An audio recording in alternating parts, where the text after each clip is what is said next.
Salam Bapak Ibu Saudara-saudari yang terkasih dalam Kristus Yesus.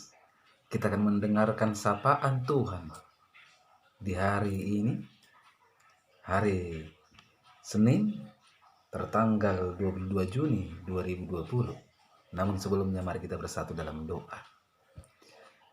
Damai sejahtera Allah yang melampaui segala akal, itulah yang memelihara hatimu dan pikiranmu di dalam Kristus Yesus Tuhan kita.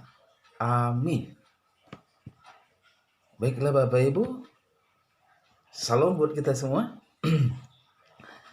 Firman Tuhan yang menjadi sapaan Tuhan buat kita hari ini terangkat dari kitab Yeremia pasal yang ke-26 ayat yang ke-13.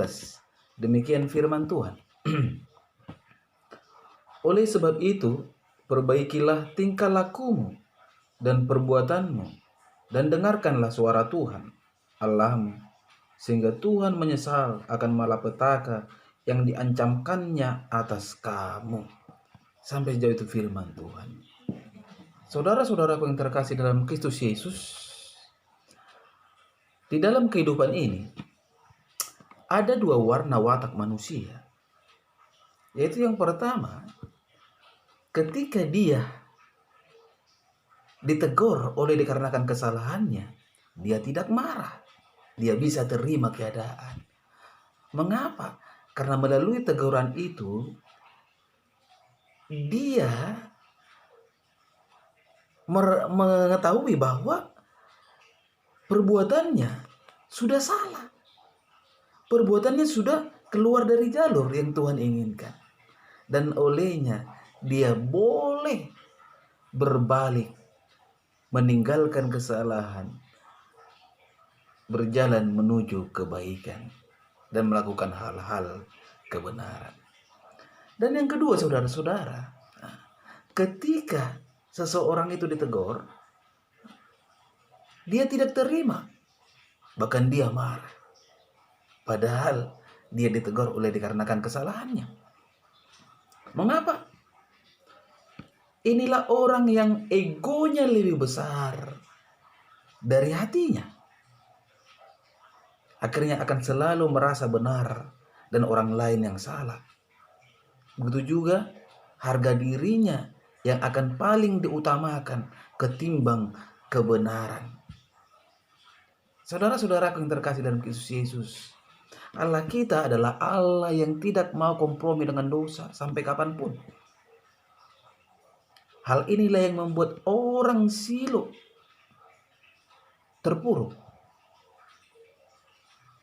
Saudara-saudara, tidakkah firman Tuhan dikatakan di dalam Rom pasal yang ke-6 ayat ke-23, sebab upah dosa ialah maut, tapi karunia Allah ialah hidup yang kekal dalam Kristus Yesus Tuhan kita. Orang Silo, saudara-saudara, mendapatkan murka Allah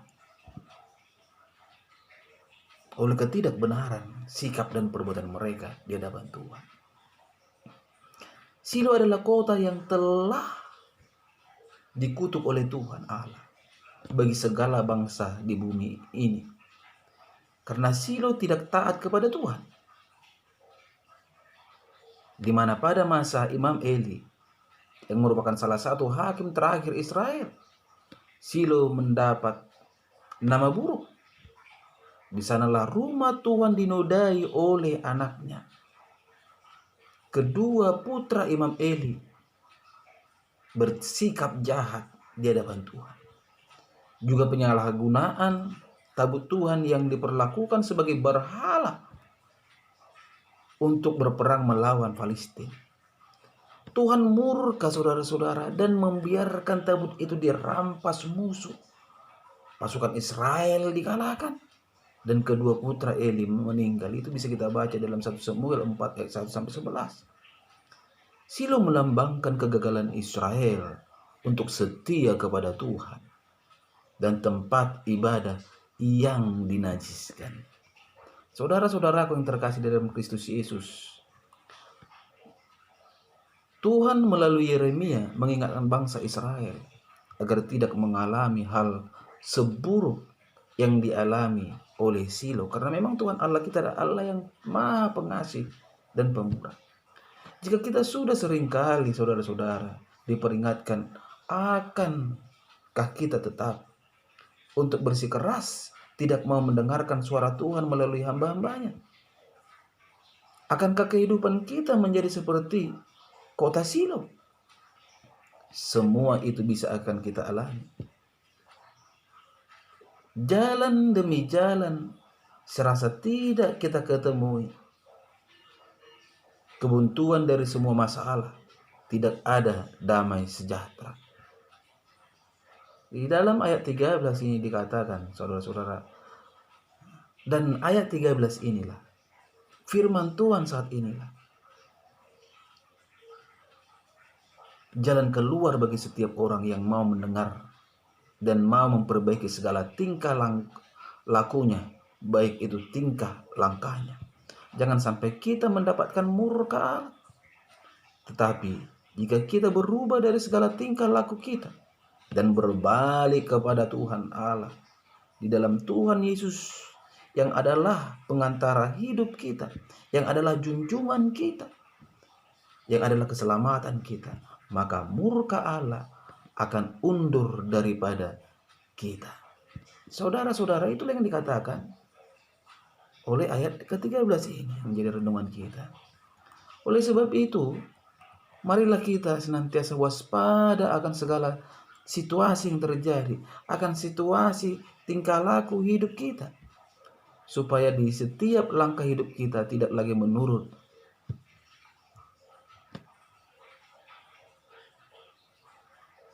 kemauan kita sendiri, tetapi harus ikut kepada setiap kebenaran firman Tuhan. Saudara-saudara, bagi mereka yang tidak bertobat, seperti Yerusalem atau kota Silo, ingatlah tangan Tuhan akan selalu terancung. Tetapi bagi mereka yang mau bertobat, yang meninggalkan ketidakbenaran, Tuhan akan mengampuni dan memulihkan. Pilihan memang ada di tangan kita, saudara-saudara manusia. Tetapi ingat, hukuman dan penghargaan ada di tangan Tuhan. Yang mana harus kita pilih?